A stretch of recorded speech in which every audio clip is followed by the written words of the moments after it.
We're here today with Pastor Garrett Lear, the Patriot Pastor, and welcome, Garrett. You have a fascinating story. I mean, for one, you were born in. I'd like you to get into the story about growing up in Lexington, Mass, where you were born. Well, I will have no other king but King Jesus. That's always my byword, you might say. Okay. I mean that in the most respectful manner because it was one of the most prominent sayings during the War for American Independence. And you may notice, Walter, that I didn't call it the Revolutionary War because people misunderstand really what it was about. Did they call it that at that time? They referred to it as the War of Independence? Yeah, they called it predominantly. That. And here's one of the proof texts to find that out. It's the Declaration of Independence. It's not the declaration of war. It was the Declaration of Independence, which, of course, in a sense, that's interesting. Started the war. I mean, it wasn't the beginning of the war because the war started before that, really, at the Battle of Lexington, April 19th, 1775. And, of course, for me, being born in Lexington was pretty interesting, and probably like most American kids, you know, you take for granted the liberties and freedoms that you have and live around a historical place like that. I was pretty old before I ever actually went into some of those historical places because I figured, well, who cares, you know? But I always did have a particular fascination for the Lexington Minuteman. And for any of our viewers that go to Lexington, you come up Massachusetts Avenue, which is the actual route that the British took, coming to fight against the colonials on the green against those Lexington Minutemen. And so the statue that's there, I mean, I used to look up at it as a boy passing by, and I'd say, now that's a fine figure of a man. And the interesting thing about it, anyone can relate to it because it's not white, it's not red, it's not black, it's not brown, it's not yellow, it's green. Yeah. Everyone can relate to it. And it was Captain John Parker, actually. Who the model was taken from. Yeah. And when was that? When did they cast that statue? Actually, that was in the 1800s. It seemed that a lot of the monuments after the War of 1812, in particular, the country started to realize, you know, a lot of the people that fought in the War for American Independence were dying, and a lot of documents. And of course, you may know this, that in the War of 1812, the British marched on Washington and they marched on the Capitol. And what they were intending to do was to take all of our foundational documents that were being stored there. That was before the Smithsonian and the National Archives and whatever. And Dolly Madison, our fourth president's wife, slipped out the back door, so to speak. Paintings and everything. Yeah, but she mostly was concerned to save the documents, the original documents. They wanted to burn them because in the history of the world, nobody had documents like that. No other people had ever had anything like that. So the British were so upset about it, they burned them, or they wanted to burn them, and they burned the White House, of course. So I think a lot of people in America then said we need to commemorate what these people did, put it in granite. You know, also down in Plymouth, a lot of the things that have happened in Plymouth were in the early 19th century when people said we need to make sure that this is in stone so our posterity will know. Well, tell us a little more about Lexington, growing up there, and what you've uncovered just from your. I know you've done extensive historical research there, and a sermon of Jonas Clark, who was the minister of the town. And well, when I was growing up in Lexington, I was born in 1948. It was just a small town where most everybody knew each other. And of course, every year around April 19th, we had the reenactment and the parade and so forth and so on. And that was a big activity in Lexington without most people really fully understanding what the meaning of it was. Of course, for children, and if their parents are going to teach them, my parents really didn't ever say anything about it. It's just I myself was always a great history buff and from my childhood a great reader. And so I started reading these things, and it was just very fascinating. Particularly, you mentioned the Patriot pastor Jonas Clark, who, of all the Patriot pastors, I consider him to be the most influential. And to me, he's my favorite, my all-time favorite, basically because he was a village parson in a small village. small town. Yet that small town, and we know from different documentation, that was the shot heard round the world. And they believed that what they did on the village green, and one of my ancestors, Jedediah Learned, was a Minuteman. Was at that green that morning. Lexington Alarm List. And, you know, we're not exactly sure how many, this sort of debatable issue, but somewhere around 77 Minutemen against 700 Redcoats. You know, when people said the British are coming, no, it was actually they're saying the Redcoats are coming because, let's say, for example, today, you know, in the American military, if you heard that the Navy SEALs were coming or the Delta Force is coming or the Green Berets are coming, that's different. That's the top military force, best equipped. Yeah. Well, that's who was coming against Lexington. And these were like the King's Own, the ones that were, I mean, they're top force, right? Yeah, they were coming on purpose to scare those people. And you got to figure the people that turned out in the green, they weren't trained soldiers, although from 16 to 60, everybody had certain training in the militia. Right. But these were the butcher, baker, and the candlestick maker. And Jonas Clark was just a village parson. I mean, he was well trained and in theology and came out of Harvard and so forth and was very well respected and well known in the area. But he had a farm. He had, I don't know how many children, 12 children, I think. And he got caught up in something that he never expected to be caught up in. What I found it interesting, I just read this the other day, the book that I got from you, on that first eyewitness account of what happened there from Jonas Clark on that year, I think it was the year. The one year anniversary. And what I found interesting, and the propaganda that came out from the British on not knowing who fired that first shot, that it seemed pretty clear from his account that the British had loaded all their weapons a quarter-mile back.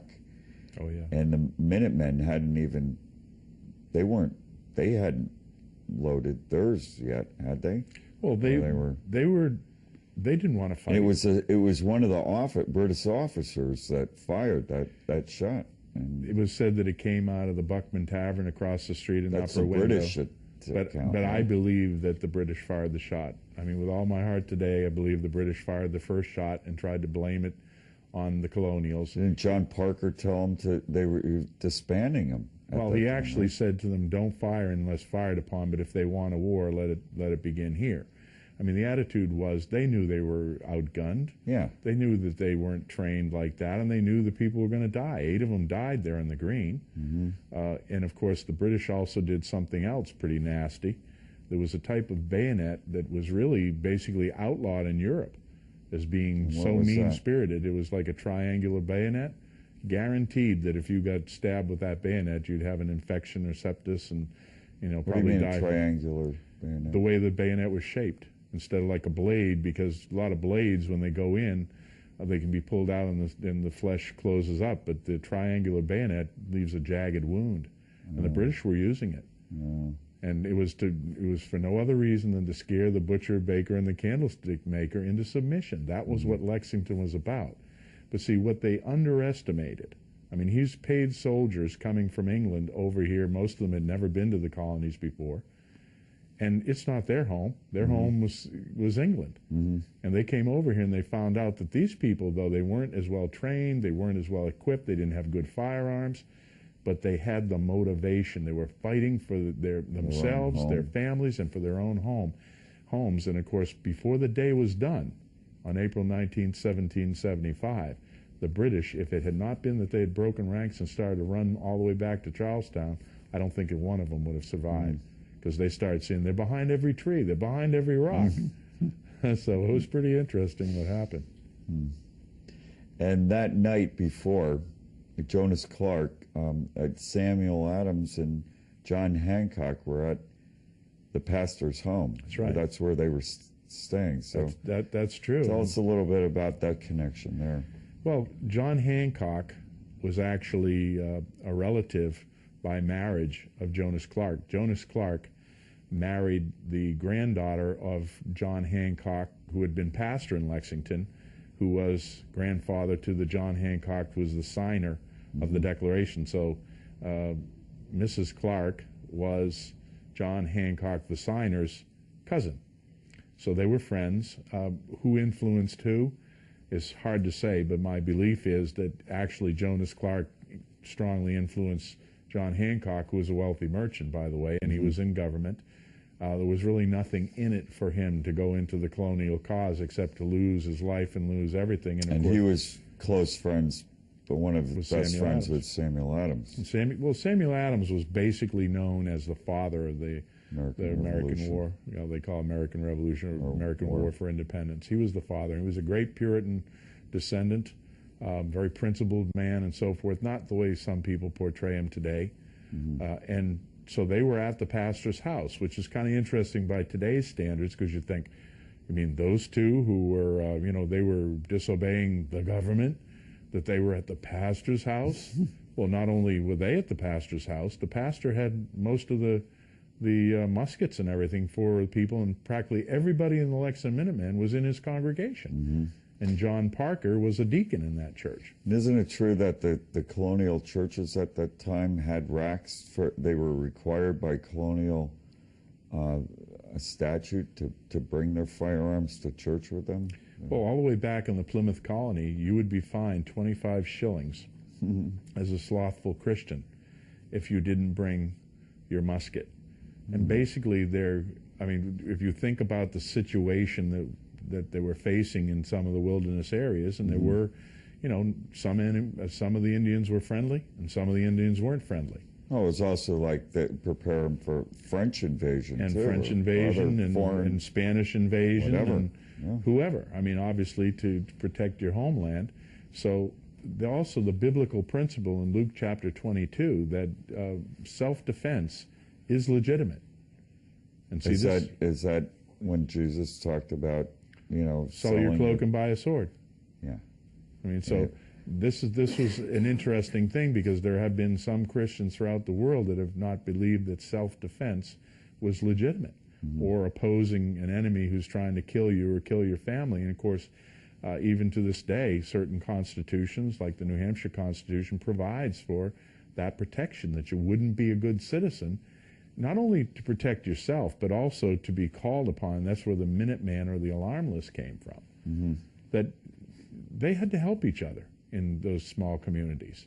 You know, people weren't living isolated lives, although they may be separate. Remember, in those days, somebody could be in the community and be living 10 miles away from the village green.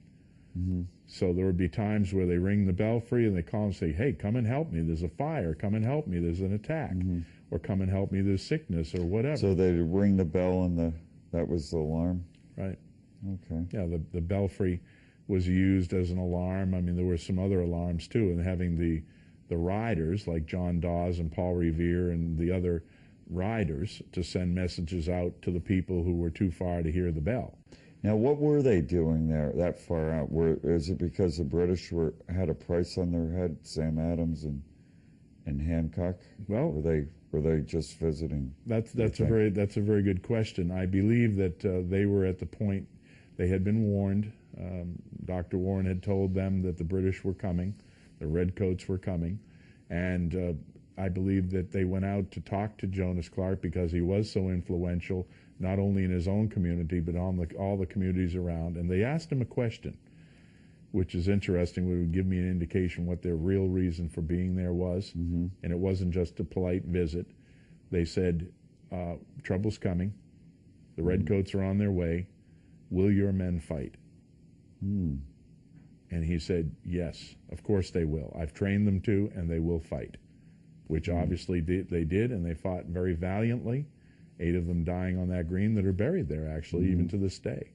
That the Commonwealth of Massachusetts spent money at a time when they were trying to commemorate things. To this day, I don't think the Commonwealth probably would. But then they did, and they're buried right there in the green where they fell.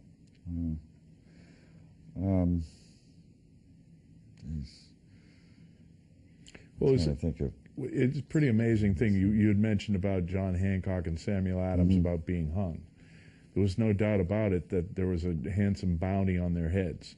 And the British did have some advanced intelligence. Remember that probably in the neighborhood of a third of the colonials were on the side of the British. This was a civil war.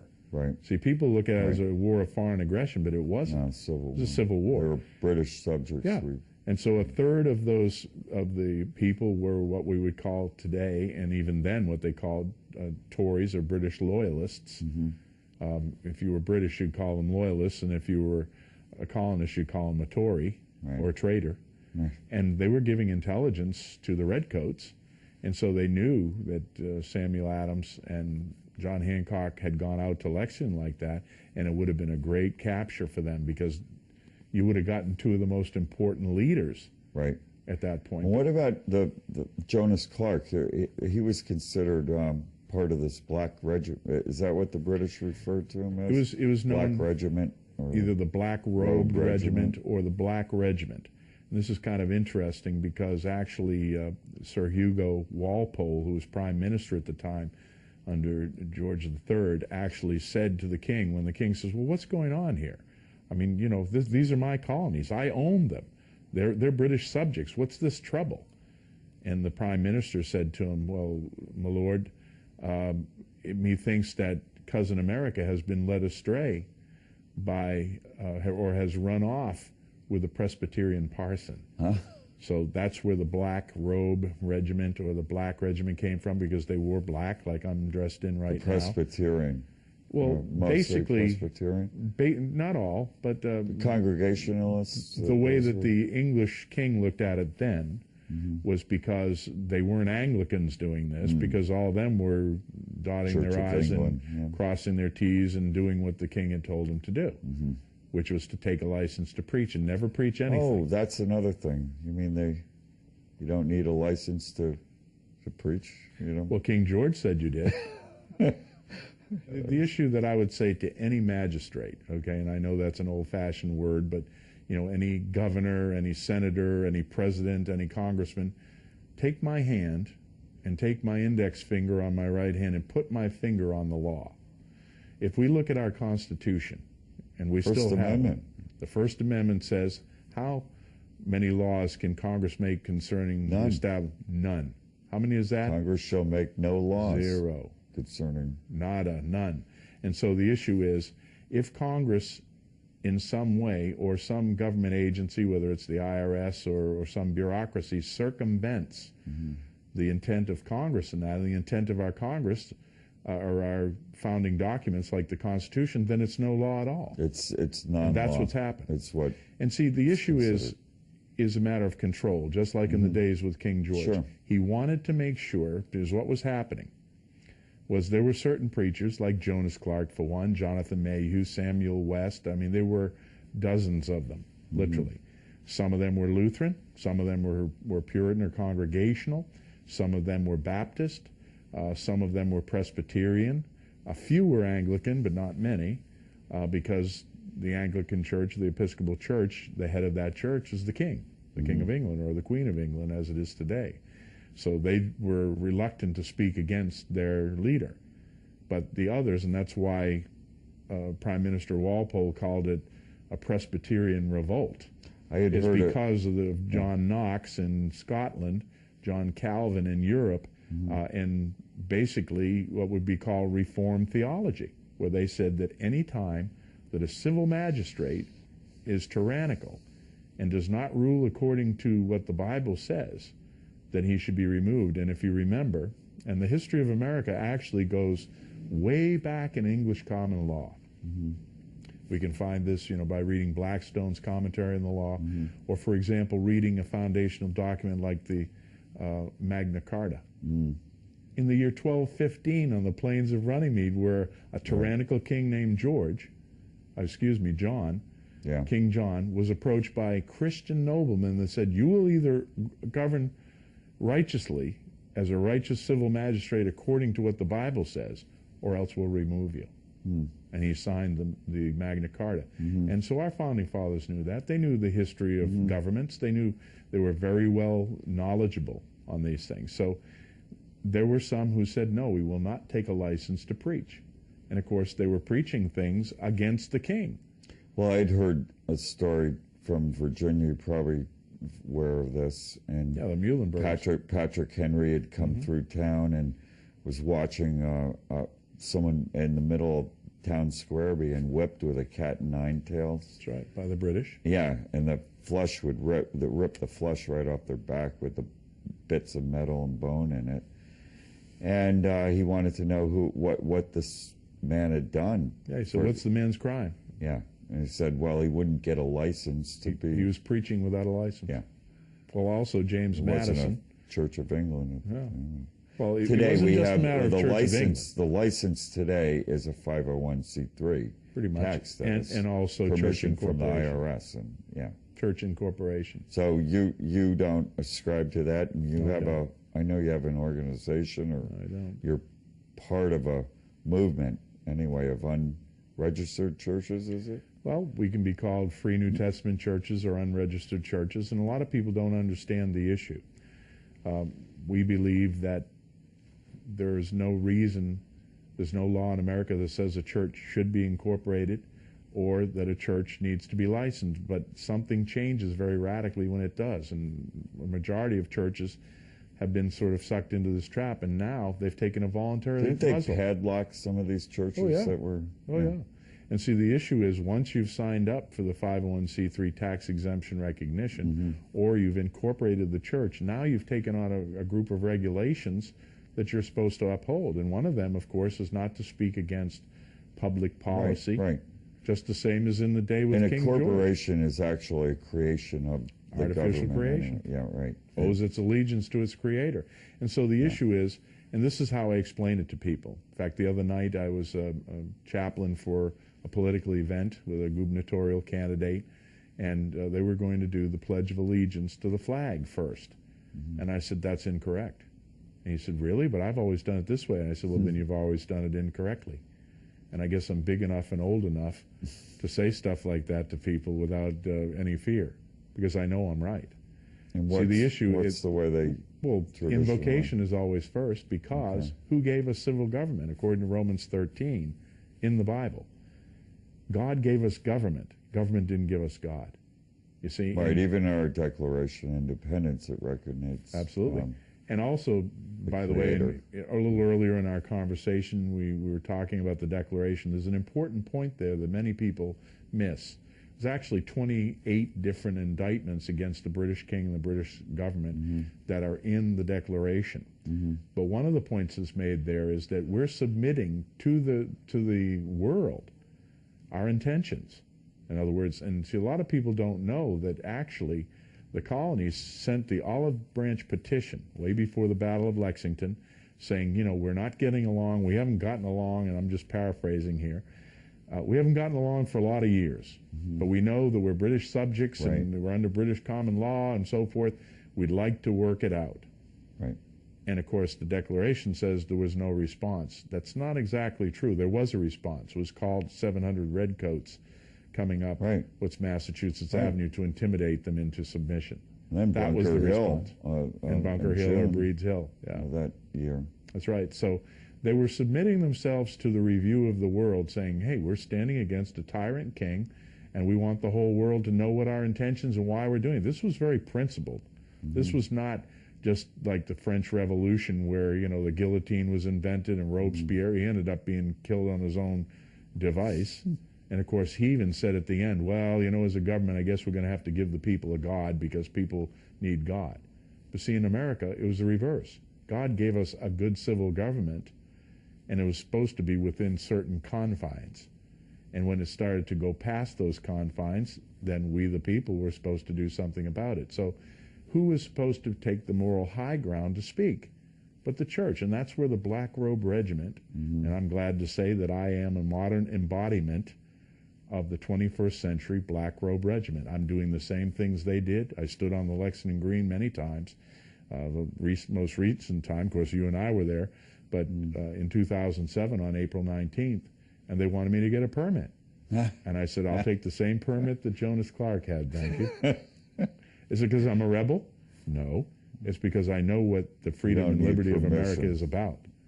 And I'm going to stand for that the way my ancestors. I got 388 years of ancestry in this country. And, you know, when we were talking about growing up, You know, Walter, when you're growing up, most of the time you don't listen to your parents all that much. You got other things on your mind. But I listened enough to know this, that my ancestors fought and died. They bled, they prayed, they paid. And I started to realize if they were here right now, what would they say about what's happening in this country? And I know what they would say. Do you know how I know? Because I have read what they wrote. Well, that's the other thing. This isn't being taught today. It's so obscure. I was even down at that Lexington Historical Society. They had no idea about anything with this Jonas Clark. You know, I mean, it's almost of how he encouraged the men that night. You want to share a little more about it that night when he encouraged It was the men? actually, it was 5:30 in the morning. Okay. I mean, he came out on the village green risking his own life, and he was, in a sense, not necessarily a combatant. Okay, the people in his congregation did not want him to go into battle, but many of the Black Robe Regiment did fight. William Emerson, the grandfather of Ralph Waldo Emerson, who was at William Emerson Concord. was at Concord at the bridge, later died at Fort Ticonderoga. So many of them did fight. In the case of Jonas Clark, they had been decided to come out and give us a rousing message to encourage us. And basically the theme of it was "Quit ye like men," which for 18th century language was be of good courage, come on, stand up straight, don't be afraid, do what's right in God's sight. And he gave them a message from the 6th and 7th chapter of the book of Judges about the Gideon's army, saying, yeah.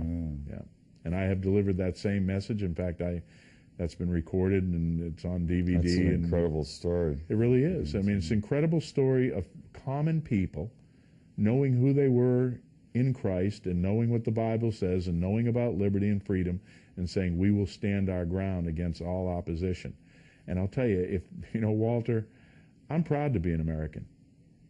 I mean, I know today we get bashed all over the place, but I'm proud of the original intent of this country, of people who have come from all over the world to have a quality of life that they've never had anywhere else because of those people that fought on that green. And what they fought for, and not just them, but I mean Valley Forge. I had ancestors at Valley Forge. They were eating their shoe leather.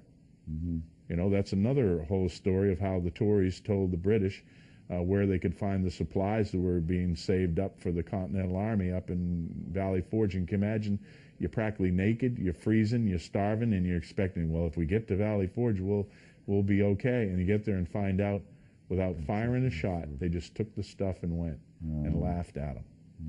This is big. I mean, when you think about the 8 years of bloody war concluded with the Treaty of Paris in 1783, it was big. It was big. About the education today, it's not taught in the public schools.